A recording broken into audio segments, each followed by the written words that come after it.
Thank you అలాగే so much. 'మైసా' Rashmika Mandanna గారితో వస్తున్నారని విన్నాము. యెస్. ఎలా యెస్. ఉండబోతుంది? యెస్. అందులో ఏంటి ఫుల్ ఫ్లెడ్జ్డ్ విలనా? లేకపోతే వేరే యెస్. కొత్త క్యారెక్టర్‌లో ఇట్స్ చూడబోతున్నామా? విలన్ క్యారెక్టర్ అనే చెప్పొచ్చు. అండ్ రష్మిక గారు లీడ్ చేస్తున్నారు ఆ సినిమాని.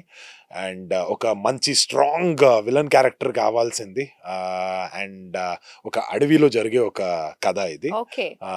సో ఒక టోటలీ డిఫరెంట్ లుక్ ఉంది. చాలా బాగుంది లుక్. హోప్ఫుల్లీ ఇంకొక 1 or 2 వీక్స్‌లో లుక్ రివీల్ చేస్తారు అని ఎదురు చూస్తున్నా. హ్మ్. మన డైరెక్టర్ రవీంద్ర సార్‌తో మాట్లాడి దాని గురించి ఏదైనా చెయ్యొచ్చా? కొంచెం తొందరగా లుక్ రివీల్ చెయ్యొచ్చా అని అడుగుతాను. మీరు 'రష్మిక మందన' మీరు బెంగుళూరు నుంచి, కర్ణాటక నుంచి. కర్ణాటక నుంచి కూర్గ్. అండ్ యెస్ మన కూర్గ్ ఊరు నుంచి. కూడా ఒకటే. అవును. అవును. సో, మీ కాన్వర్జేషన్స్ ఏంటి? ఊరు గురించి ఉండేవా? లేకపోతే ఎలా ఉండేది సెట్స్‌లో మీరిద్దరు? ఇన్‌ఫాక్ట్ మా మాతృభాషలో మనం మాట్లాడేటప్పుడు it's a very nice feeling. ఆ! ఊరు నుంచి చాలా దూరం వచ్చిన తర్వాత ఇక్కడ మనము మన కొడవ తక్కని ఏమంటాము ఆ భాషలో మాట్లాడినప్పుడు మీరు ఆ ఇట్స్ భాషలోనే మాట్లాడుకునేవారు. యెస్. ఓకే. అంటే జనరల్‌గా ఇప్పుడు మనం తెలుగు వాళ్ళు ఎక్కడైనా ఆ! బయటకెళ్ళినా కూడా అక్కడ ఎవరినైనా కలిస్తే తెలుగులోనే మాట్లాడతాం గానీ, అవును. వేరే భాష ఆ ఊరు భాష అనేది ఉండదు. రైట్.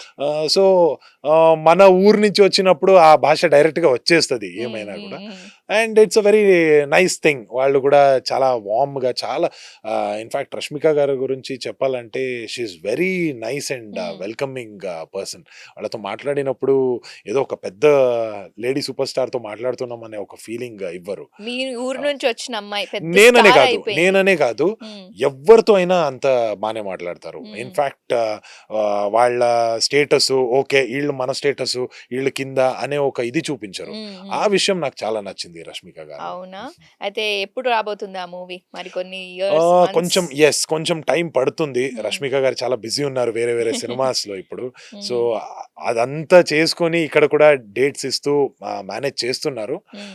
ఇప్పుడు ఇప్పుడొస్తది, ఈ టైంలో వస్తది అని చెప్పడం రాంగ్ అయిపోద్ది. Hopefully by this year end అయితే ఖచ్చితంగా వస్తది అని నేను ఎదురు చూస్తున్నాను. సాక్షి టీవీ ప్రసారాలను నిలిపివేయటం చట్టరీత్యా నేరం. సాక్షి టీవీ ప్రసారాల కోసం మీ స్థానిక కేబుల్ ఆపరేటర్ను వెంటనే సంప్రదించండి. డిటిహెచ్లో ఇంటర్నెట్లో కూడా సాక్షి టీవీ ప్రసారాలను వీక్షించవచ్చు.